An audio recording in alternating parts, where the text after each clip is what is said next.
प्रदक्षिणविधि सर्वाणि सर्वाणिरो यद्यत्कर्म करोमि तत्तदखिलम् शम्भो भवामि। I find the words on there. Yeah, I know. We have to get it. Okay. You have to read it on that side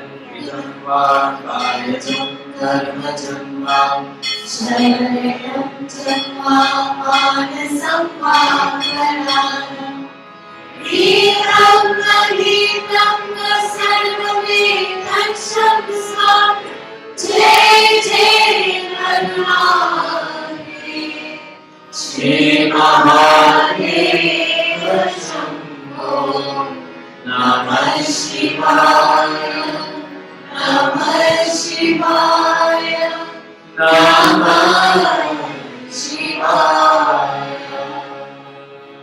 Retumavadi Mahadeva Ki Jai Om Karacharanditam Va Kayatam Karmajam Va Shravanam Jamva Manasam Vaparanam Vikamma Vikamma Sarvanetracham Sva Jai Jai Karunade Shri Mahadeva Shambho Namah Shivaya Namah Shivaya Namah Shivaya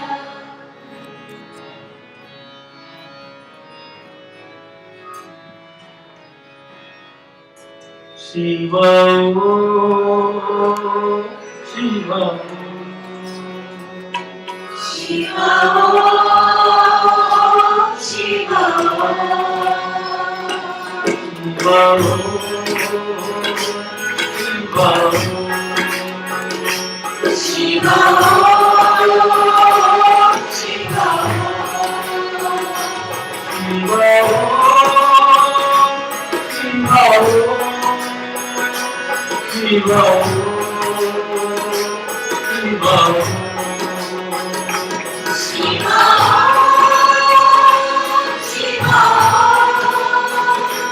Shiva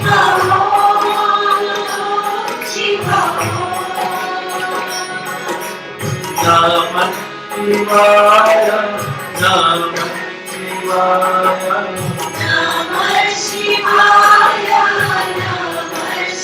Namah Shivaya, Namah Shivaya, Namah Shivaya, Namah Shivaya, Namah Shivaya, Namah Shivaya. Namah Shivaya, Namah Shivaya, Namah Shivaya, Namah Shivaya, Namah Shivaya, Namah Shivaya, Om Namah Shivaya,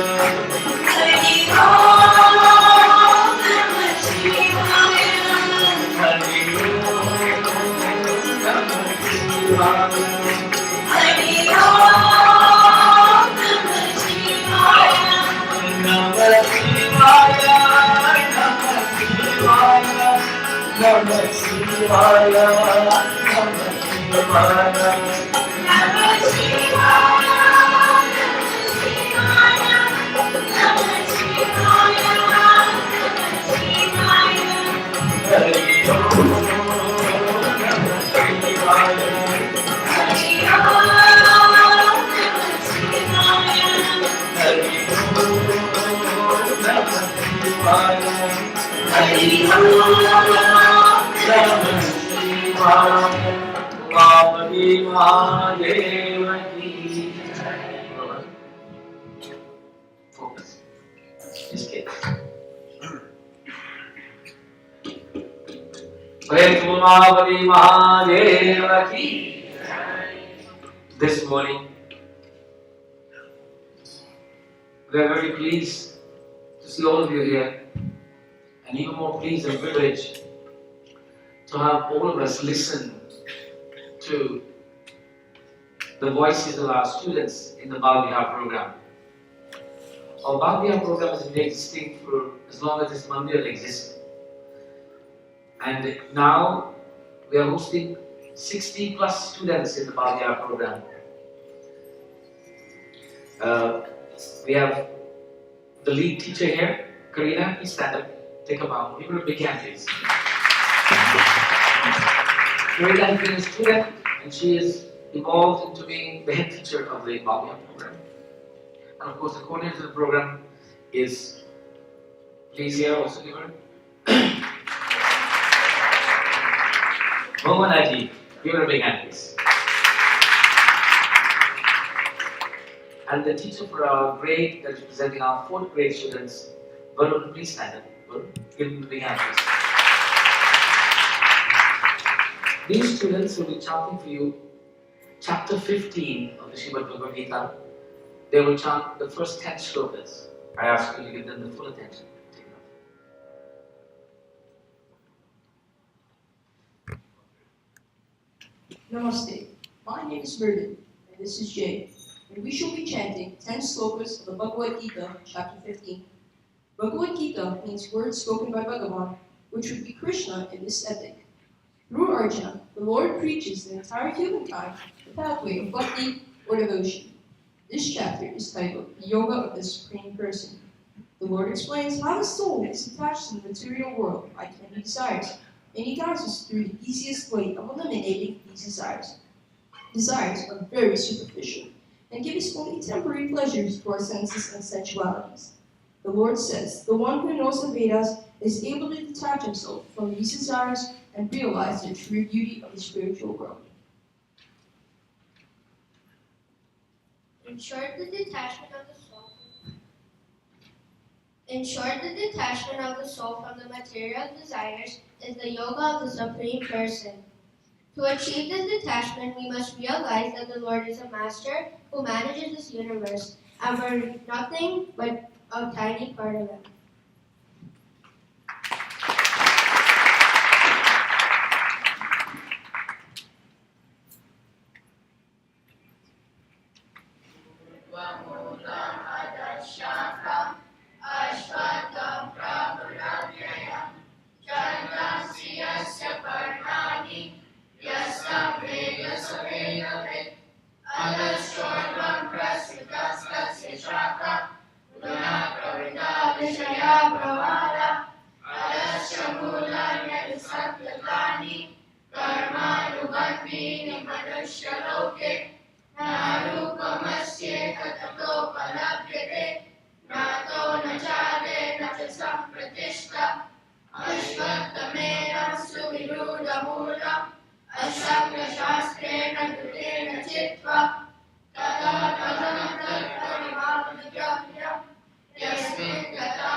Now these students are the grade 4 students. That means they have gone past grade 1, 2, and 3. They would have spent at least 2 years, 1 year in each class. So basically they've been involved in the program for 3+ years.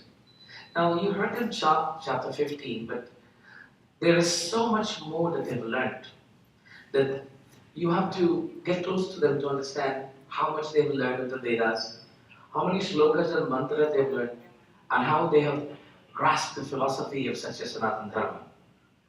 Now they start at the age of 5 and they complete the program somewhere at the age of 12 or 13. If you have a child or a grandchild who has not had this opportunity, I suggest you take this opportunity and sign your child up in these programs. It is never too late. If the child is over 12, then we have the Gurukul program that they can sign up in. But every child must have the opportunity. A parent will be failing to nurture the child's best interests when they have not engaged a child in such a program. And some people say, oh Panditji, my child is so busy, they have to go skating, they do piano, they do karate, they do daba. They have extra lessons. They can't come to do this. Then that same parent, when the child reaches 16 and is at a stage whereby they have no value systems in their life because they've learned very little at home about that, and then that same parent is asking, what did I do wrong? You didn't do anything wrong, you just didn't do anything. So bear in mind that there is so much that we have to work with. And between the age of 1 to 12 is our best time. Because the mind is so young. It is amazing what these children can absorb at this age. Now you need to listen to the ones who are 18 months to 5 years old. Now I have a group of Kirtan Mandali people who have been with me for as long as I've been around. And very few of them can chant the Lakshmi Stuti all by themselves. If they can chant 2 verses of the Stuti, then they are very good. But at that time they have pieces of paper in front of them. These children from our Mississauga Hindu school can chant the entire Stuti, and like if it's they're drinking milk. Just as simple as that. And they will learn it by just listening. They can't read. They cannot read Sanskrit. They just heard it, listened, and now they can read. So the process of the ancient teachers are still very much alive. In Ram Mandir, we promote this very much. While our students are seated here, I want to take a moment to talk about a few things. These students represent what the Mandir represents. They represent learning and teaching. They're learning, we are teaching. As such, all of us are learning. And you know, we have to learn different things at different times. But in our lives, we keep evolving and then sometimes we miss some important milestones. Now, one of the students, we have this program that's called Ask the Pandit, where people, and by the way, anybody can do this, write a question or a letter to the Panditji and ask him a question. Now, please sign your name to the letter you're asking a question. But I got one question recently that I must share with you. The question was, Panditji, in the Christian world, when people go to a funeral, they all wear black clothes. What is the appropriate color of clothing for Hindus to wear when they go to funeral? I'm going to hold that question. Don't answer it to me, please. White. White? Thank you, they've answered. Give the gentleman a big hand, please. Ladies and gentlemen, if you didn't know, you now know. It is white. Now, ladies also wear white at a different time, especially if they've moved into the Grace Ashram, and that is if they are widowed, they will wear white also. So as a lady, young children will also wear white if they are below that Grihastha ashram, and that is in the sannyasi stage or the brahmacharini stage, the stage of learning. Since we are the color concept, the Pandits also, those who are in the brahmachari stage will, that is in the learning stage or in the prelims, will wear white. When they become brahmachari, they decide to become a brahmachari, they will move into a beige, a yellow color. And if they decide to become a sannyasi, then they take on that clothing and only that color they wear. So we've talked about the color. Now the question says, what clothing are we as Hindus supposed to wear? What color are we supposed to wear when we come to place of worship? Who knows the answer?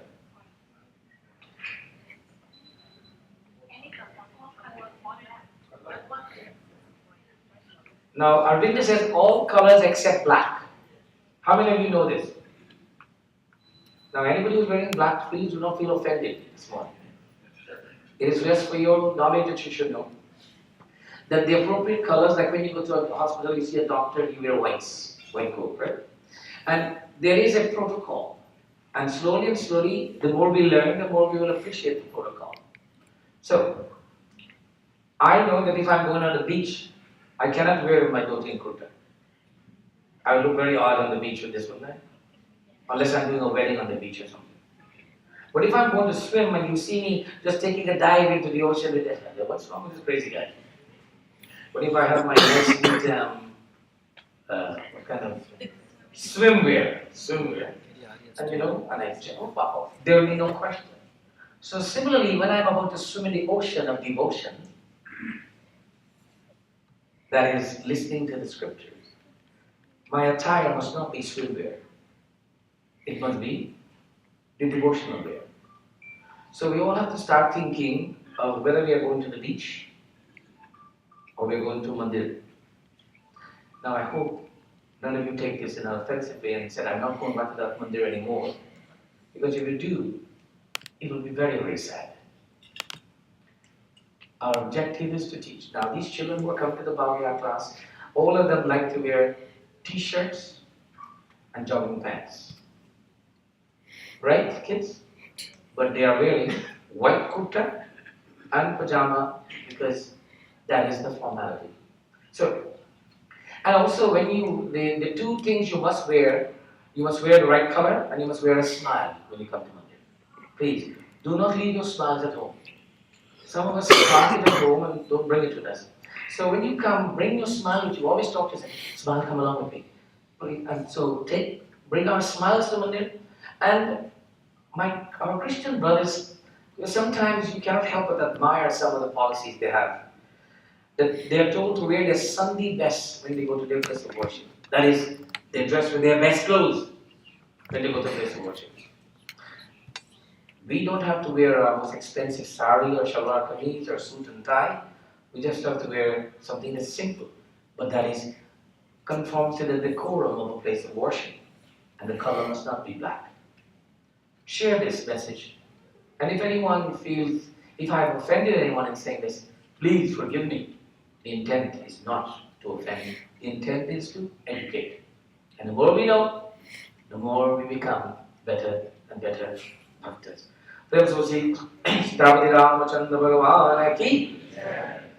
Now, I have a question for our students. I'm sorry to put you all on the spot. Now, these students have been coming to classes. How many of you sit with your parents at home and discuss what you learn in the classes? Students, how many of you do this? 5, 3, 4, 5. Are your parents here today? Will the parents, put your hands up please. Will the parents of these children put your hands up please? 1, 2, 3, 4, 5, 6. Give those parents a big hand.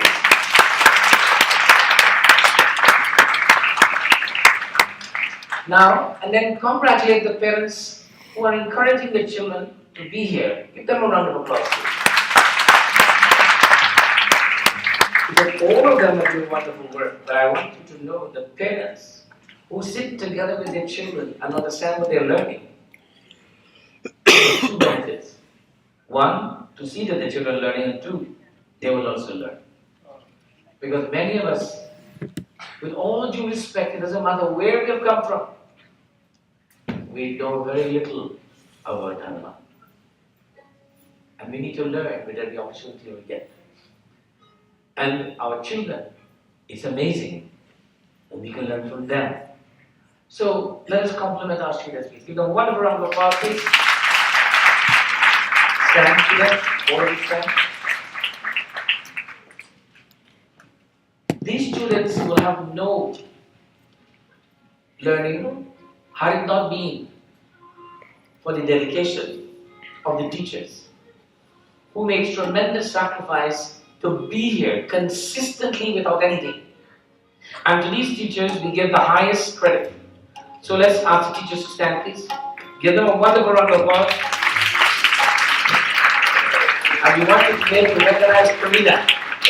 Karina started to come to this Mandir with her mom and was a regular devoted to the Mandir. Then she went to Bal Vihar program and then she progressed in the Bal Vihar program. Today to become our head teacher. Now this is what we're looking for in our community. Those who want to get involved, who want to stay consistent, who want to contribute, who want to be humble in their contribution. By the way, I've never heard of a complaint about her. I've never heard about her saying someone complaining about her. I've never heard about having any problems. I only hear that our students are doing good. Now that is what you call dedication and seva. Give her a big hand, please. And my dear sister Bhuvaneji, I kind of tied her hands in this project. She really didn't want to. But I knew that she had the devotion and the dedication. Her daughter, who is away at university, Vani, was one of the lead students. And now, since her daughter cannot be there, I said, Bhuvaneji, you have to fit in. So she's filling in and doing an excellent job. Give her a big hand, please. Can you see our students off? Give them a round.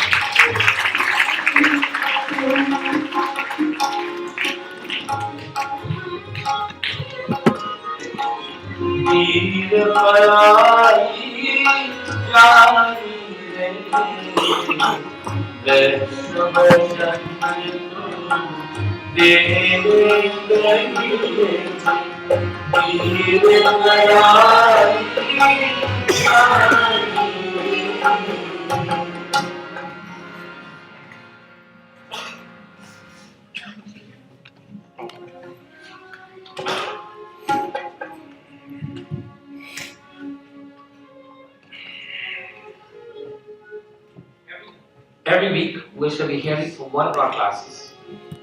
We shall be either witnessing a performance from our dance class, listening to our Hindi class, listening to our Bal Vihar class, and listening to the day school, seeing the Bharatanatyam or the Kathak class. It will give you less to listen to me because there is so much that they have to offer. And then another addition to who you'll be listening to, our Gurukul class has been doing very well, and out of that Gurukul class, we have identified 10 students who will be taking a major step in their life and in promoting such a Sanatana Dharma, those who have committed themselves towards becoming Pandits. 10 of them, boys and girls. These students from time to time will also be presenting here. They will present the message. They will be challenged to prepare a subject for 10 minutes. That they will deliver a message in 10 minutes and leave you with something, a food for thought to take home. Now this is something we've been working on for 3 years now. The Gurukul class was launched. It is now into its second year, and now we have enhanced and moved on to this Purohit Karma program, whereby they learn Purohit Karma, how to be Pandits. Many of them are here today. But slowly and slowly you will see them. I want you to encourage them. I want you to honor them and respect them and to give them all of the motivation necessary. It is not an easy task that in this day and age to say that you want to become a priest and serve the community when everybody else is becoming Bill Gates and Michael Jackson. They are all well endowed academically. They will continue their academic pursue to learn in every way, but in parallel with that, they'll be learning how to be a priest. This is the new trend of such a Sanatana Dharma, especially in North America, whereby priest or the Pandit profession not only will be a revered profession, it will be one that is honored from a professional basis, whereby these priests will be dedicated to serving in temples. In this temple we have 5 Pandits who work from 7 days a week, who covers a shift of 15 hours a day. So the Mandir is open close to what? How's that? 7, 10, 7, 5, 10. That's 135 hours a week of service. So our priests have to be dedicated workers who are committed to serving community and who must be paid decent salaries for the job that they do. It is our hope that within the next few years that we will establish a college or an institution that will certify these people according to not only that they are Purohit Karma, that they learn the Shastras and the Vedas, and they are also professional spiritual care workers, that they can go to hospitals, mental institutions, prisons, the home, to counsel people, to give them guidance, not only to read their pancham, but to really speak to them, to discuss with them their challenges, and to guide them on how to overcome them. This is our objective. So, as the weeks progress, you will be seeing, as the month progresses, you will be seeing these students in all the different schools. If anyone here would like to engage your children or grandchildren in these programs, or if you are a young couple and you want to add to your professional capability, if you want to learn to become a priest, the door is open. Now, someone is going to ask me this question, if you know that, Nitita, can anybody become a priest? No, anybody cannot become a priest. Only a somebody can become a priest. And a somebody has to know who they are. And they must know that they are divine. And if we know we are divine, then divinity can come to us in a greater way by committing ourselves to serve our divinity. So the answer is not anybody can become a priest. Only a somebody. And that somebody must know how to be a somebody.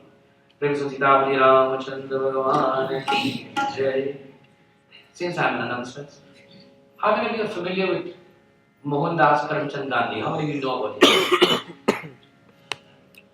Let me see who's not putting their hands up, please. How many of you know about Mohandas Karamchand Gandhi? Put your hands up high. Thank you very much. Those of you who don't know, we are giving you an opportunity to learn. Mohandas Karamchand Gandhi's birth anniversary is on October 2nd. We are having a special program to honor this great soul. We are having a symposium on peace and non-violence and the philosophy of Mohandas Karamchand Gandhi. It will be here, right here in the banquet hall on that date, October 2nd, from 7 to 9 p.m. We invite all of you to be here, turn out in large numbers to listen to some very, very capable people, very, very learned individuals who will expound upon the greatness of the philosophy of the man and the man himself. We will listen to, watch, witness and review films of his activities. We will listen to the songs, patriotic and religious delight. We will enjoy an evening of reflecting upon a man who walked the earth, an ordinary human being, and who, when he died, did not leave a will of millions, but has influenced the life of millions and continues to do so throughout the world and throughout the ages. We, who are the beneficiaries of this great man, we carry the glory of his actions. We should be proud to be Hindus. Let's give him a big hand, please.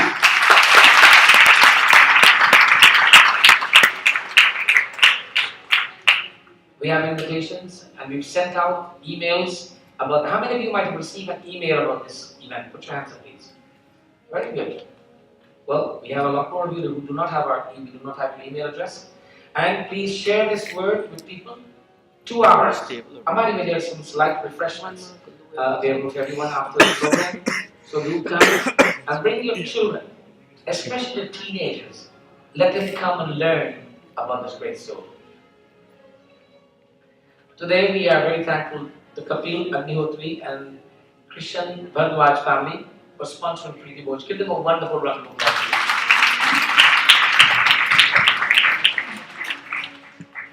We want to remind everyone that Navaratri commences on October 5th, and we will be having the Navaratri program commencing on October 5th.